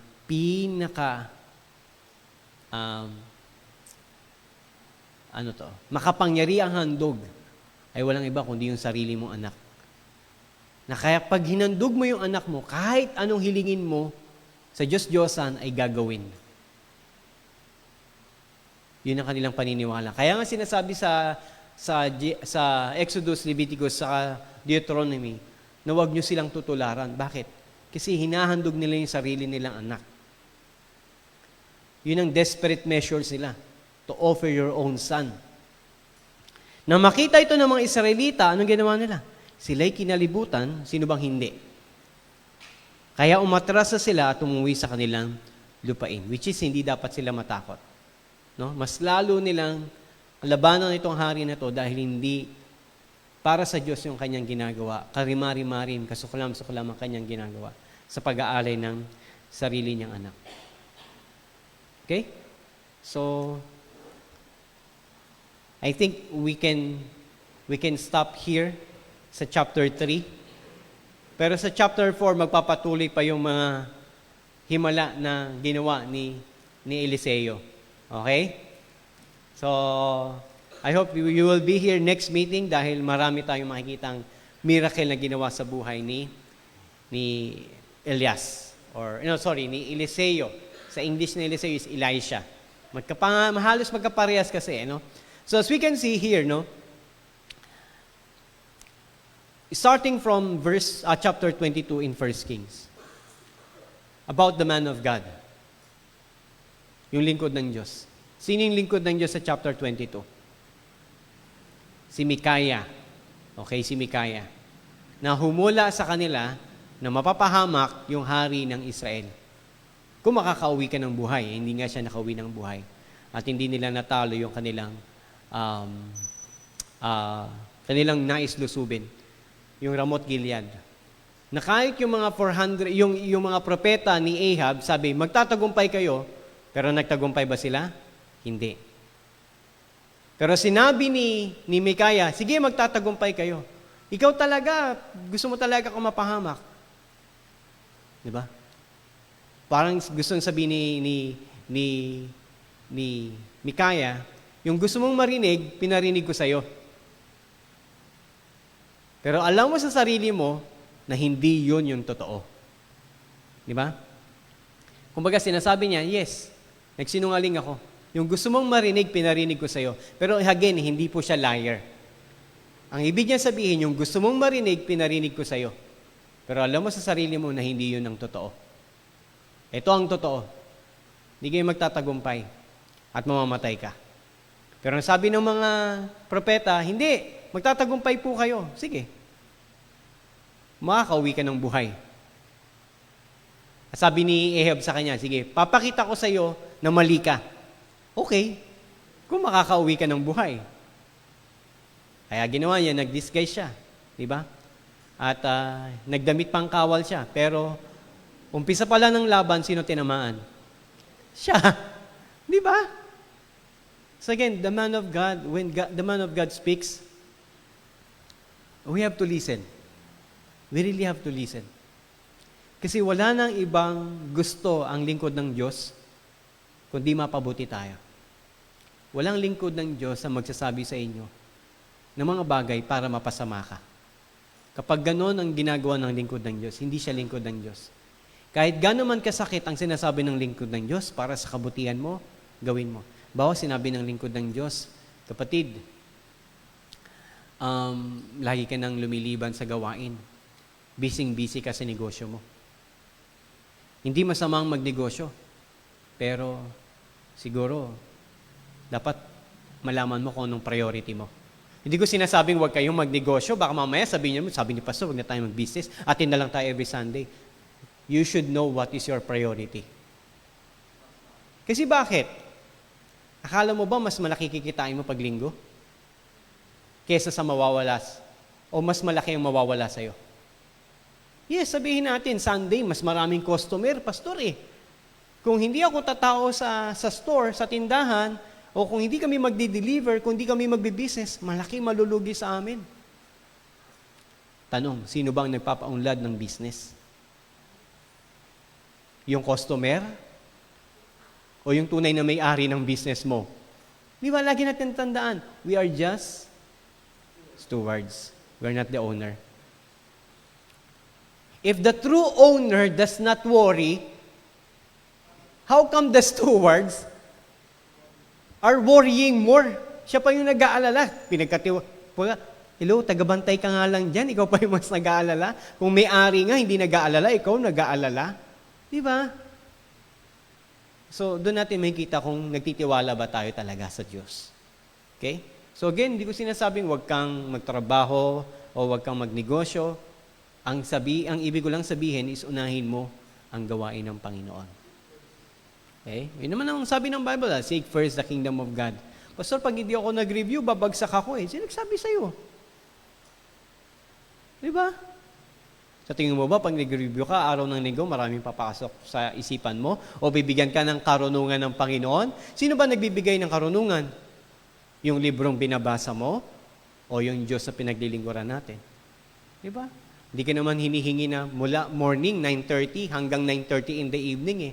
Di ba? Ang late lang naman ng oras na hinihingi sa atin, di ba? But whenever the man of God says that o sinasabi sa atin yon, makinig tayo. Bakit? Para sa atin yon eh. Diba? Para sa atin yon. So minsan kasi, di ba, ang lingkod ng Panginoon, pag nagsasalita sa harap, parang akala natin nagtatampo eh, no? Parang, pastor naman eh, lit-lit na bagay, sinasabi pa yon eh. Huwag kayong magpapalate. Lit-lit na bagay na lang, pastor, palagpasin mo na yon. If that is the man of God, you should listen. Bakit? Para ba sa ikabubuti natin yon o ikasasama? Lagi natin tandaan yon. Kapag ka merong pangungusap ang lingkod ng Diyos at tayo yung kinakausap at natamaan ka, lagi mong tandaan, lagi mo itong isipin. Para ba ito sa kabutihan ko o ikapapahama ko to? Di ba? So, that is Micaiah. Nagsalita siya kahit hindi pabor kay King Ahab. Okay. Who is the next man of God? Si Elijah. So, paano naman nila dinisrespect si Elijah? Yung pinapatawag nila, di ba? Si Elijah. Sasabi ni Elijah, kung sa tingin nyo, ako talagang lingkod ng Diyos, mula ng apoy at masusunog kayo. Umulan nga ng apoy dahil siya ay lingkod ng Diyos. Ibig sabihin, if the man of God speaks the words from God, it will happen. Okay, it will happen. So be careful whenever you listen. Because the man of God may speak blessing and may also speak judgment or curse. Okay? And then, who's the next man of God? Elisha or Eliseo. Okay? Ano yung ginawa ni Eliseo? Mayroong nagsik sa kanya, marumi po yung tubig. So, anong ginawa? Duminis yung tubig. At nung paalis na siya doon, mayroong mga kabataan nagsabi sa kanya, kalbo, kalbo.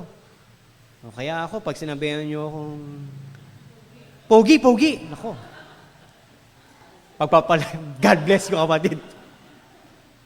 Kamukha ni Gardo, kamukha ni God bless you. No? No, just kidding, no? Ibig sabihin nun, no? We need to respect the man of God. Especially the faithful man of God, like Elisha or Elijah. We need to respect them. Why? Because they are man of God. Dahil sila ay galing sa Diyos. Dahil sila ay lingkod ng Diyos. Dahil sila ay pinili ng Diyos. Diba? Question. What if hindi na tama yung ginagawa ng lingkod ng Diyos? Pwede ba natin siyang i-disrespect? What do you think? Sige nga, gusto ko marinig ang inyong mga tinig sa parte na ito. Baka mamaya meron na ako hindi ginagawa, no? At least alam ko na kung ano yung aking, ano yung maaaring gawin ninyo. Okay? Sige, mula sa dito, sa itong panig na to, sa meron o wala, dito tayo sa, Pwede ka mag-mic para mapakinggan din natin mga kapatid. What if the man of God is no longer doing the will of God? Hello, hello. Para sa akin, Pastor, pag-pray natin yung lingkod ng Panginoon. Pag-pray natin yung lingkod ng Panginoon. Okay? So, it does not give us the ground to disrespect the man of God, but the more we need to pray for that man of God. Yes, Ate Julie. Good morning po. Yung pong laging sinasabi mo, Pastor, na kahit lingkod ng Panginoon, nagkakasala pa rin. Pwede naman kami magpaalala. Okay. Dahil sa Remind. sa maayos na paraan. Remind the man of God. Okay? So, pray for the man of God and then remind, no? Paalalahanan yung lingkod ng Diyos. Dito naman, si Ate Jo, nais sumagot. Pag mayroong problema sa pastor, I think hindi ako po mag-a-approach sa inyo. Hindi po kayo mag-approach sa akin. Pwede ko pong sabihin sa mga matatanda na sa church, di po ba mayroon kayong Mga leaders. board? Mga leaders Pwede po. po doon at sila na po ang makakausap sa inyo. I don't think may rights po akong Dumiretsa sa akin. na ano yung kayo, Oo. i-approach sa pastor, hindi ko gusto yung, para sa akin po, Okay. Unless you are given. the privilege or You are given the right. Apo. Kasi ako, I gave you the right. Ay, ganun po. Sige Oo. po, mamaya po. Sige, sorry po. Ganun po ang ano ko, ang hingin ko. Na, Kasi I gave you the right. Pero not all cases, Baka mo, kung si Pastor Ditz ko, binibigyan kami karapatan. Ganun din dapat kay Pastor Carlo, kay Pastor Sam. No. pero Yun lang bago po sa akin. Ang una-una po talaga, Pastor, is ipag-pray po talaga. Ipag-pray. Bago po i-approach, Okay. sabihin sa tao, sabihin sa ano. Ipag-pray tapos leaders sa inyo Saka po. kausapin yung leaders. Okay. Kasi mamaya, pwede naman pong masubside yung sasabihin mo, mawala po kasi inalis na ng Lord eh. Sinabi Okay. mo na, hindi, pwede po mangyari Okay. yun na hindi petty things lang pala. Okay, eh. okay. Yun po una. Pray, then consult the elders or the Leaders. sa church. Yun po, bago po kami. Okay. Huli na kami. Yeah. Okay. That's good. That's right. Yes, Kuya Lito. Sa akin naman, Pastor, kung yung Diyos na pinaglilingkuran natin at yung lingkod ng Diyos ay pinagpapala niya, Kung ang lingkod ng Diyos sa pinaglilingkuran natin at ang lingkod ng Diyos ay pinagpapala ng Diyos, kayo okay? po, katulad niya. Pero kung hindi na siya tumutupad dun sa tungkulin niya bilang isang Lingkod. lingkod ng Diyos sa kanyang mga kawalo, marami na siyang nababiolate about sa words of God. Mhm. Alam ko naman din na siya pa rin ang gagawa nun para Ang Diyos ang gagawa ng paraan. magpapalo para sa kanya. Okay. At aalisin niya to dahil siya rin yung tumawag dito para maglingkod Okay. sa kanya. Okay. Yeah. May pahabol. Sige. Para sa akin, Pastor, the best pa rin na isang gunin natin sa mga elders o sa mga deacon natin. Okay. Ngayon, siguro naman yung mga deacon natin, pag-aaralan kung may basihan ba yung accusation o yung bintang. Kasi baka minsan yung pastor natin, yung mga sermon, tayo lang tinatamaan. Okay. Kaya nasasaktan tayo. Kapag ka masyadong Baka pala tayo, parang Okay. tayo lang tinatamaan. Okay. Bigay natin sa mga elders. Okay. Sige, Doc. Wait lang, wala atang... Ang tanong niyo Yeah. po, Pastor, kung susundin ba yung mali na sinabi na ginawa o sinabi niyo. Para sa akin po, kung alam po natin na hindi tama yon at sa inyo po nang galing yon, hindi po kalooban ng Diyos, hindi po namin susundin. At katulad po nun, papanalangin po Okay. namin para po baguhin Okay. yung Yeah. Doc, the question is, kung mali na ang ginagawa ko. So I'm not acting, I'm a man of God, I'm a pastor, pero I'm not acting like a pastor. So ang unang So how will you deal with me? Is it, parang di ba sa Bible, yung mga disrespect na man of God, pinarusahan ng Diyos. Does it give you right to disrespect me? Or what will you do? Yun po. So sa case po na yon, wala po kasing tao na perfecto. Okay. So kung pong nagkamali kayo, may pagmamahal pa rin po na Yun. kakausapin kayo Okay. or ipagpe-pray po kayo para Thank you. po dun sa nagawa niyo. Amen. So at least pag ako nagkamali, alam ko na pagpe-pray nyo ako, no? Papanalangin niyo ako at susumbong niyo ako sa mga leaders. Nandun pa rin yung respect. Okay, ito, si Mrs., si Vilma. Ayan, ang dami ko ng pagkakamali sa buhay. More on question po. Yung Matthew 18 po ba ay pwedeng i-apply kahit na siya ay isang pastor? Matthew 18, pwede bang i-apply? Kapag ang kapatid mo'y nagkasala, lapitan mo siya at sabihin ang kanyang kasalanan. Pag hindi siya nakinig, magdala ka ng isang saksi or dalawa, at pag di rin nakinig, ay dalhin mo sa iglesia ang iyong concern. At kung hindi pa rin makinig, then siya ay ituring niyong isang publikano o isang taong hindi nakakilala sa Panginoon. During that time, yung sinabi yun ni Jesus Christ, wala pang church at wala pang leadership. Wala pang authority, wala pang ranking in the sense na wala pang pinagkakatiwalaan or hindi pa no-organize yung church. No. I mean, yung church in a sense na yung authority. The pastor, wala pa that time. Yes, meron ng church. Dahil ang church is the body of Christ, yung mga kalipunan ng mananampalataya. Pero wala pang local church. Hindi katulad nung panahon na nila Paul. Okay? What I'm saying is this. During their time, sila pa lang mga apostol. So, walang nakakataas sa kanila. So, they can rebuke one another. But during the time na magkaroon na ng local church, nagkaroon na ng pastor, nagkaroon na ng government, nagkaroon na ng authority. Yung pastor, yung deacons, and then nagkaroon na ng classification members. But they are, of course, equal one in the eyes of God. Pantay-pantay po tayo. Pero merong mga pinagkalooban ng ganitong authority sa church. Now, for the case of the pastor, ang sabi ni Paul is different.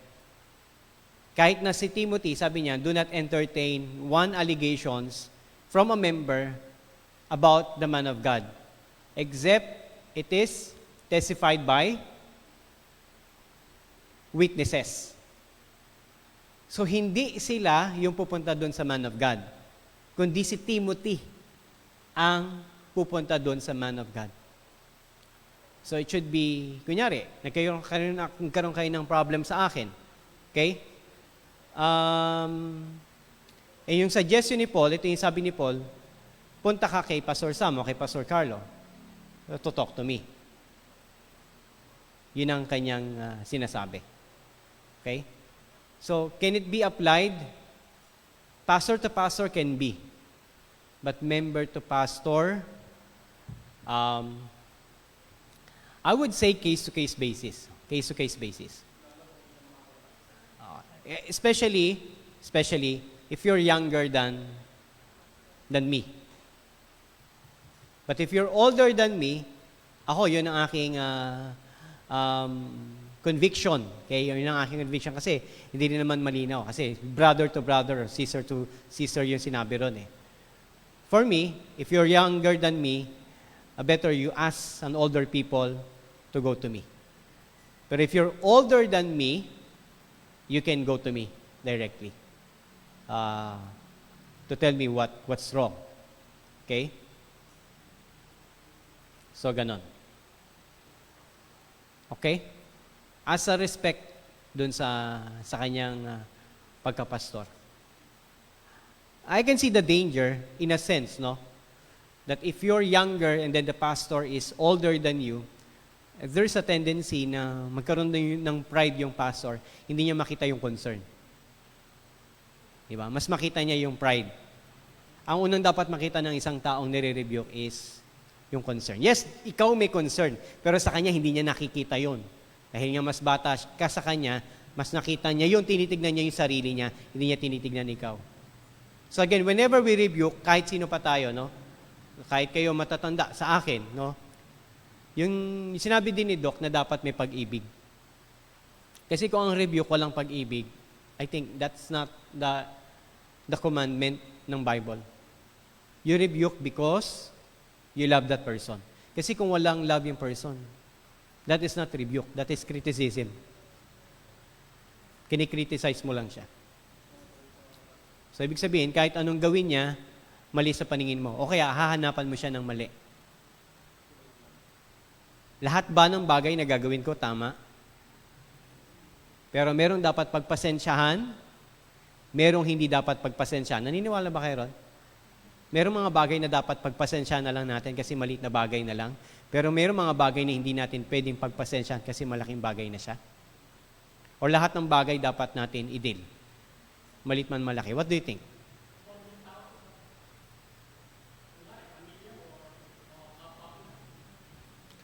Sa akin basta against na sa sinasabi ng salita ng Diyos about sa kanyang pagkatawag bilang pastor, then hindi natin pwedeng i-neglect. We have to deal with it. Okay? So again, mahirap din po kasi mag-gauge, no? What if that person is not really a man of God?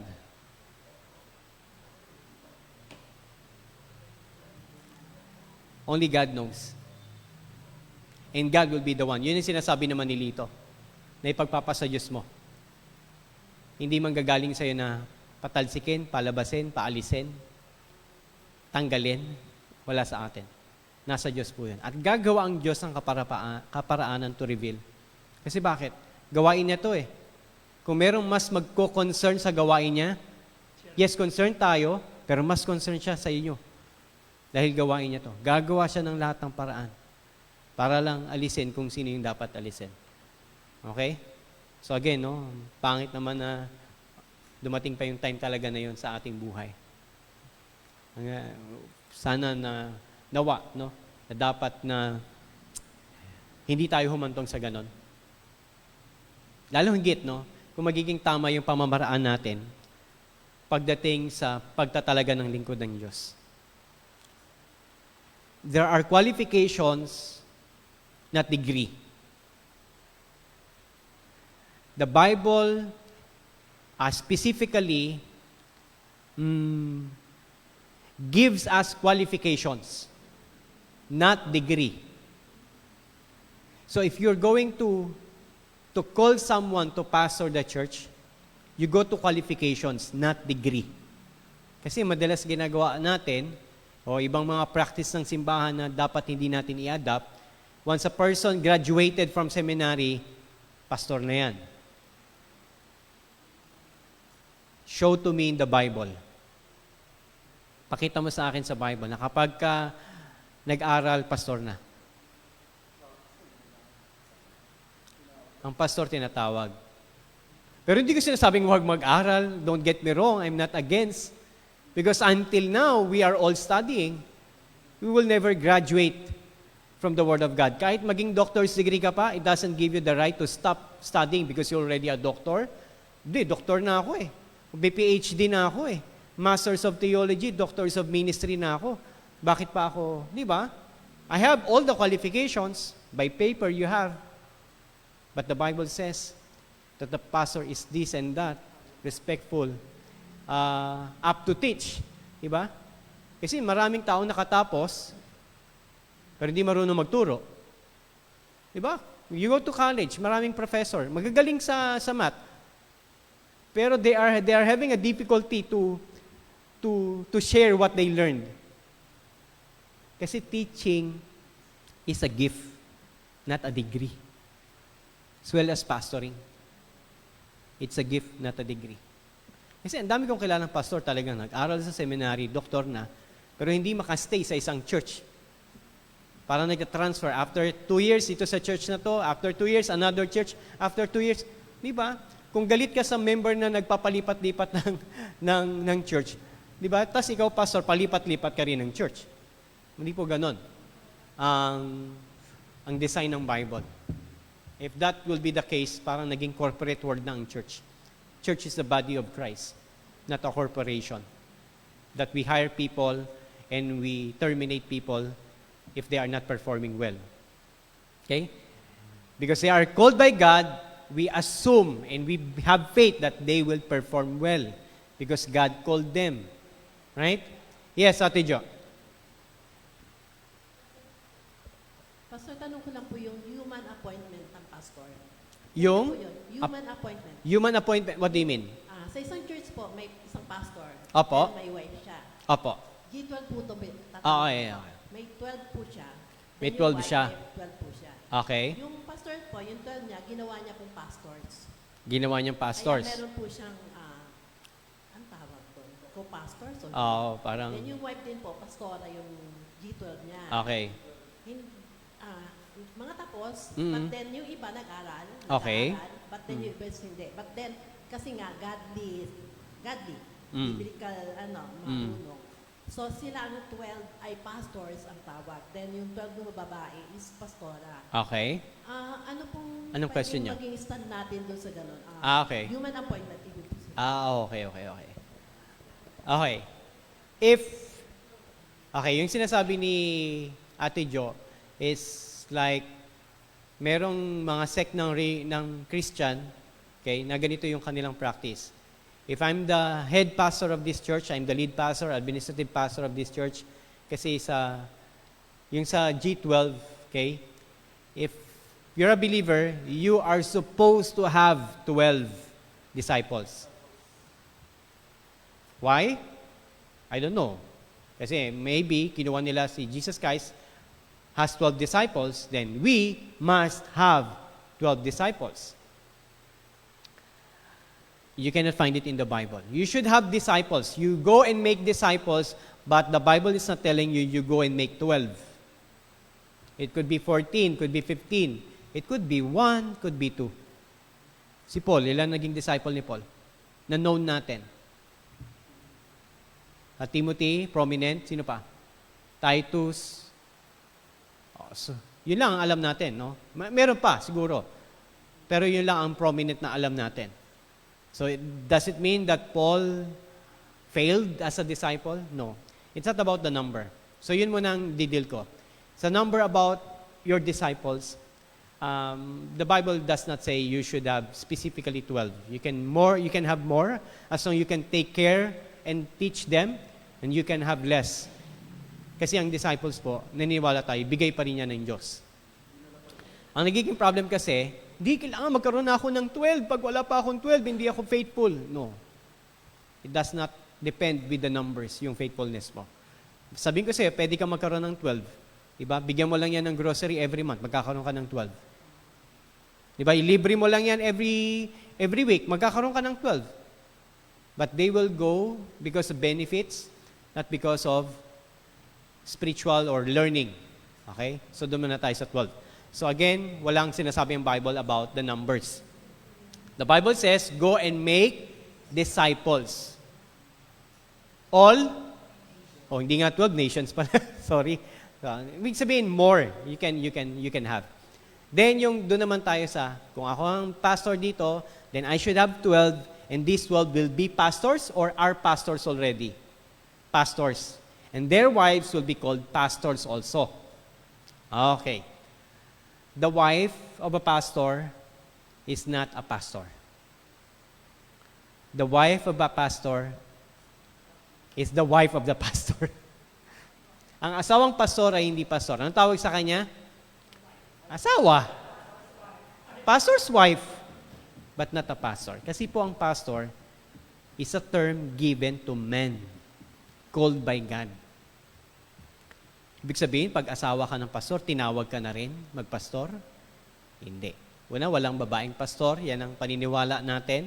Pero ibang relihiyon, ibang sekta ng Christian ay naniniwala sa pastora. So, yun sila. Pero tayo, hindi tayo naniniwala. Because the Bible says that the man of God nga eh, diba? That the pastor is a man of God and called by God, which is a man. Wala ka makikita sa Bible na pastor na babae. Merong mga babaeng naglingkod, but they never called themselves as a pastor, or they never led the church or a church. Di po sila nag-lead. Naging kamanggagawa or naging katuwang sila, pero hindi sila nangunguna. Hindi sila naging tagapanguna. Yun ang ibig sabihin. So yun, hindi natin yun sasangayunan. Now, secondly, yun sa sinabi na kailangan ko magkaroon ng 12 pastors. So automatic ba na kapag ako ay pastor, madi-disciple ko pastors din? Not necessarily. Not necessarily. So kung ang magiging basihan, magpapastor ka dahil lang nagdi-disciple sa iyo is pastor, hindi po yun, wala po yun sa Bible. Wala po yun sa Bible. Na kapag ka ako pastor, ang disciple ko dapat magpastor din? No. Again, pastor is called, not appointed. Pastor is called not because of relationship. Na kapag malapit ako kay pastor, pastor na rin ako. Hindi po ganun. Kaya nga sabi ng Bible, huwag pa ka naisin ni naman sa inyo na maging pastor o maging guro dahil malaki ang inyong pananagutan sa Panginoon. Kung ang pagiging pastor ay basta-basta na lang natin ibibigay, so binibigyan natin sila ng malaking pananagutan at ganyan din ang ating sarili. Kasi kung ako, sabihin ko, tinawag ka Lito magpastor, pero hindi naman siya tinawag. O kaya sinabi, Tatay Danny, tinawag ka magpastor, pero hindi naman siya tinawag. So, napahamak ko na siya. Di ba? At ganyan din yung aking sarili. So again, it's not appointed. It is called by God. But a pastor can also discern a person who can be a pastor. Sabi nga ni Paul kay Timothy, teach these things to the faithful men of God. Dahil ikaw ay pastor, ipagkatiwala mo ito sa mga taong tapat na maglilingkod sa Panginoon, whether they will become a pastor or not. Pero especially, pagtuturo, papunta na siya doon sa pagkapastor. Okay? So again, it's extra biblical, hindi yun mula sa Bible na if you're a pastor, you should have 12 pastors. It's not in the Bible. Okay? So again, about the man of God, yung ating pinag-uusapan, because we learned about Micaiah, Elijah, and Elisha, faithful men of God. So if they are faithful men of God, we need to give them yung utmost respect natin and love. Because first, they are faithful. Kasi there are men of God that are not faithful. But for those who are faithful, we need to give our utmost respect and love to them. And for those who are not faithful, we still respect and love them and give more prayer to them so that they will become faithful. Okay? But in terms of calling, if we don't know kung sila ba'y talagang lingkod ng Panginoon, minsan nagko-question ka, lingkod ba talaga? Pastor ba talaga yon? Sa isipan mo, hindi mo kayang arukin, pero hayaan mo ang Diyos ang magsabi sa iyo kung pastor ba siya o hindi. Paanong paraan? Ang Diyos ang gagawa ng paraan, hindi ikaw. Okay? Kasi napakalungkot isipin, no? Dahil na hindi natin gusto si pastor, paalisin natin si pastor. Sisipain natin si pastor, which is nangyayari sa ibang church. Kaya minsan, ang pastor at ang church nag-aaway.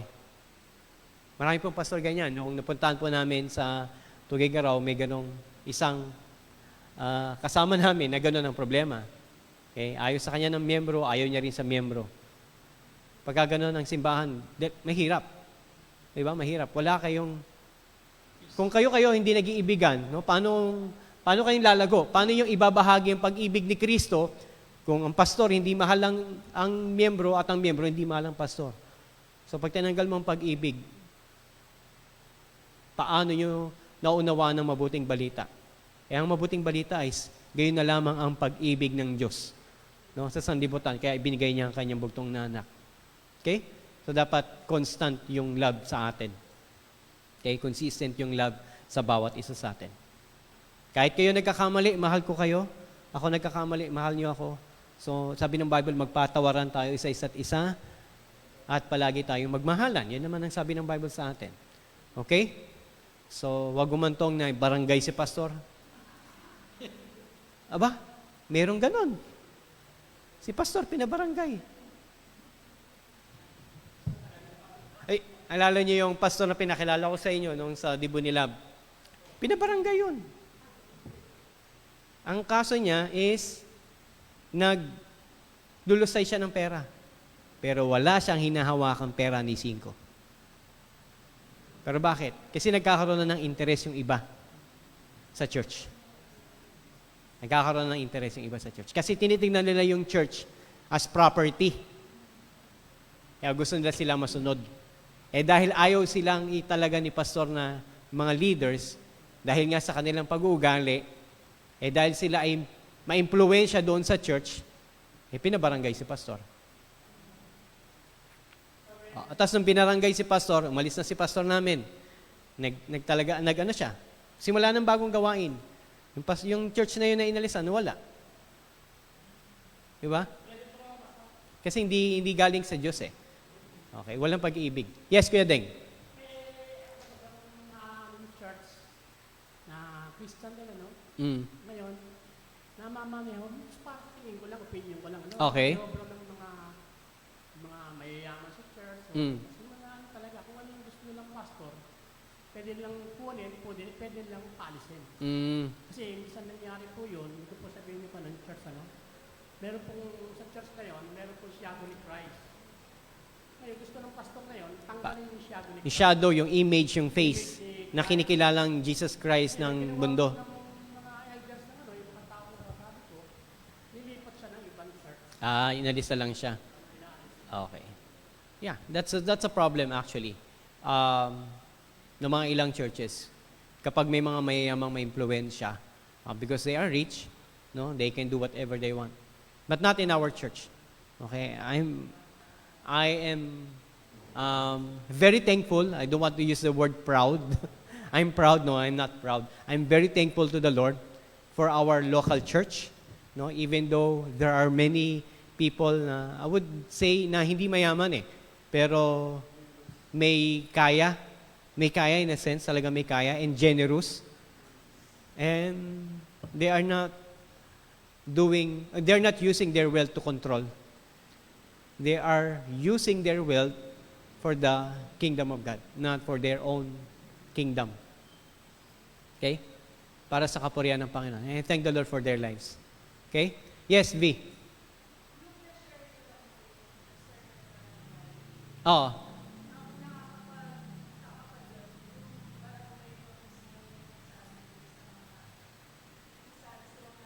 Sa complainant. Oo.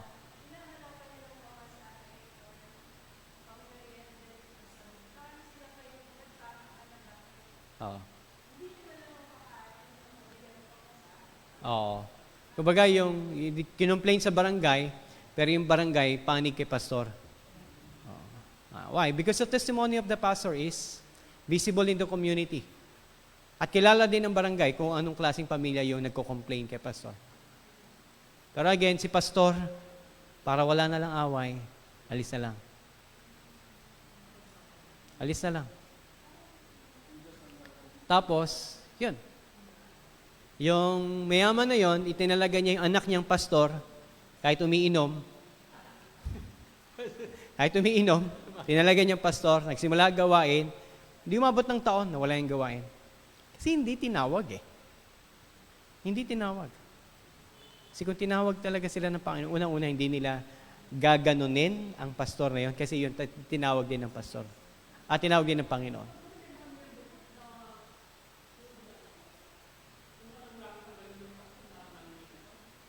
Kaya nga hindi nagtagal eh. Hindi nagtagal. After a year, hindi umabot ng year, nawala din yung church, yung local church. And then si pastor na nag-start ng bagong gawain, I don't know kung ilan ang kasama niya. Siguro ang mga na sumama sa kanya ay mga 20. Then after a year, naging 50, 100. Ngayon, 100 plus na sila eh. 100 plus na sila eh. But you know their local church, kung gaano kalaki? 100 plus sila, I think 140, 120. Yung local church na, yung building na, kasi laki lang na stage natin. Kasi laki ng stage natin, but they are 120.